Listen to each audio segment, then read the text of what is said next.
Hey guys, how's it going? Well, this right here is a Samsung Galaxy Watch 3, which I've been using daily for the past 2 weeks, and boy do I have some thoughts.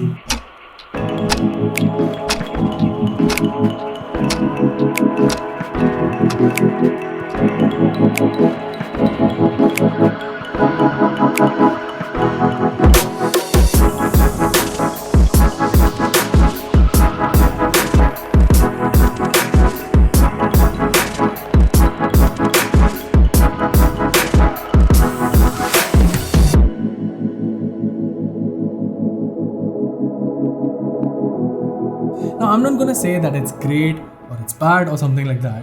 Actually, if you want to know about that, make sure you watch the entire video because you're watching my full in-depth review of the Galaxy Watch 3. This is Varun from Guiding Tech, and let's get started.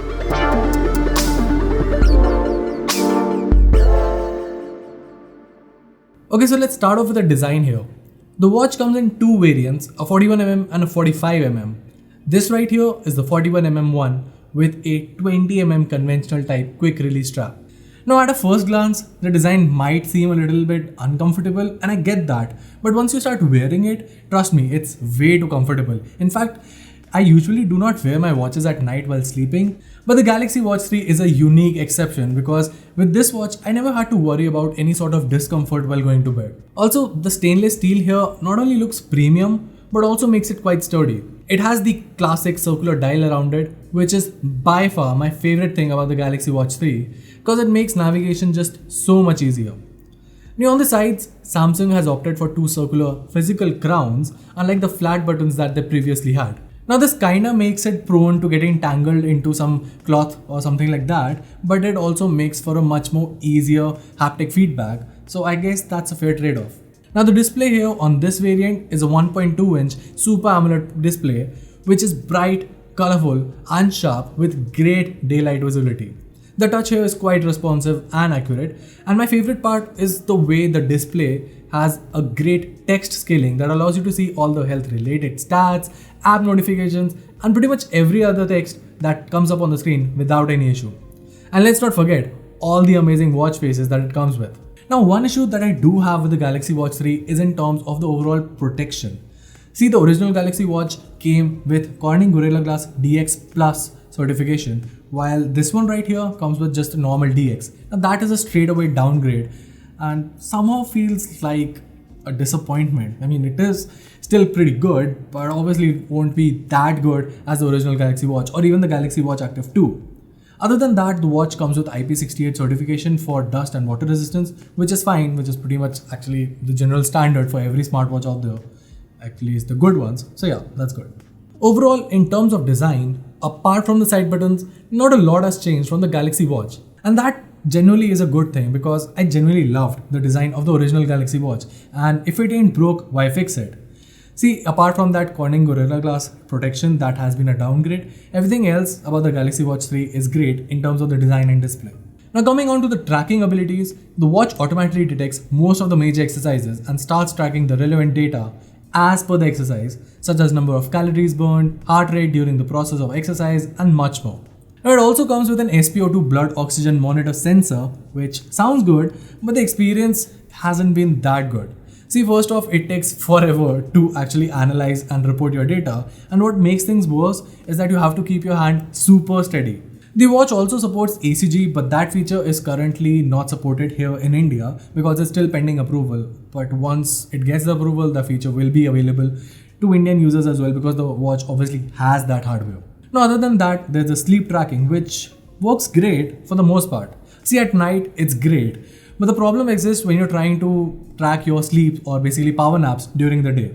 That is one issue that has been persisted along a lot of fitness bands and smartwatches. So some of you might want to give Samsung the benefit of doubt. But my point is, when you're paying such a premium for a Galaxy Watch 3, you would expect Samsung to sort out the sleep tracking for daytime as well. Okay, now when we talk about smartphones, I'm not really a fan of Samsung's One UI. That said, when we move to smart watches, I absolutely adore Tizen OS for smartwatches by Samsung. It's just way better optimized and way better looking and more functional than Android Wear or just about any other smartwatch OS out there. And it just makes the whole experience really, really good. Also, the ability to not only use quick replies but even type a message on the watch itself is quite convenient. The connection quality is stable, calls work just fine, and the whole experience is just amazing. Also, pairing the Watch 3 with your Samsung phone is super easy thanks to FastPair. Sadly, it's exclusive to Samsung's own devices. Now, you know what else is exclusive to just Samsung devices with the Galaxy Watch 3? The battery life. See, using the Galaxy Watch 3 with your Samsung device is going to promise no extraordinary or exceptionally great battery drain because it will work just fine like any other Bluetooth device. But when you try and pair your Galaxy Watch 3 with something else, like I did with my OnePlus 8 Pro, the battery drain was exorbitant. So much so that almost 60% of my battery drain was from the Galaxy Wearables app thanks to that plugin that Samsung uses. Switched to the Note 20 Ultra and there was absolutely zero drain. Now, I've said this before and I'll say this again. I understand why Samsung does it. Obviously, they want to promote their own devices and they want you to get into their own ecosystem. And that's fine from a business point of view, but as a consumer, it's really, really bad. Like, okay, I'll say this outrightly. If you really want me to be in your ecosystem, give me a Note 20 Ultra with a Snapdragon phone here in India and I'll buy it. Till then, please let me use my Galaxy Watch 3 with my OnePlus 8 Pro without having to worry about the battery life. And it's not just the battery life of the device, but the overall battery life of the Galaxy Watch 3 in itself is not that good either. I mean, with Wi-Fi connectivity turned on, I was averaging around 12 to 14 hours on a single charge, which is really disappointing. Now you can get better battery life on the 45mm variant, but not too much. To make things worse, the watch only supports 5-watt charging, and that's the same on wired or wireless. And this is really disappointing because it takes close to 3 hours to fully charge up. Imagine 3 hours of charging time and you get only about 12 to 13 hours of battery life, and that really is not a good experience. Now, obviously, you can get better battery backup if you turn off the Wi-Fi, and when I say better, I mean exponentially better because in that scenario, the watch easily lasts an entire day and even some more. So basically, that's an entire day plus sleep tracking at night plus you waking up in the morning with all your notifications. So that is fine, but if you're going that route, then I don't know, the premium factor here does not make any sense. Now, Samsung has promised that an update will be coming soon that fixes all of these issues, which sounds good, but the watch has already been out for close to 2 months now.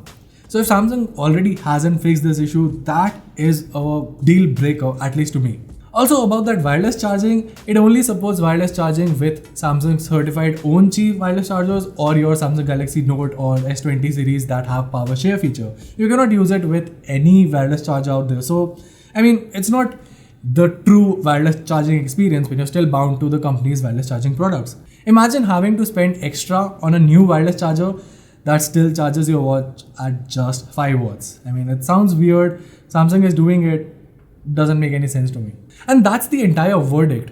See, when you talk about great smartwatches for Android, the Galaxy devices are always there on top. The Galaxy Watch 3, in terms of features, design, everything else, is literally the best one out there. But that battery life is a big deal breaker for me. See, right now we're all working from home at the majority of the time, so that battery backup is not a major concern, and it won't be a major concern for a lot of you guys out there. But if someone is going out, they would at least expect one full day, at least one full work day. And by work day, I mean, just leaving in the morning and coming back at night. At least that much of battery backup from your device. The Galaxy Watch 3 does not promise that, at least right now. And for that very reason, I suggest holding out till the time Samsung patches this thing up. And well, that was it. If you like this video, make sure to let us know by giving us a thumbs up and subscribing to our channel for more awesome tech content. Also, if you have any more queries about the Galaxy Watch 3, make sure to comment down below and I'll try my best to answer all of them. Till then, this is Varun from Guiding Tech and I'll see you in the next one.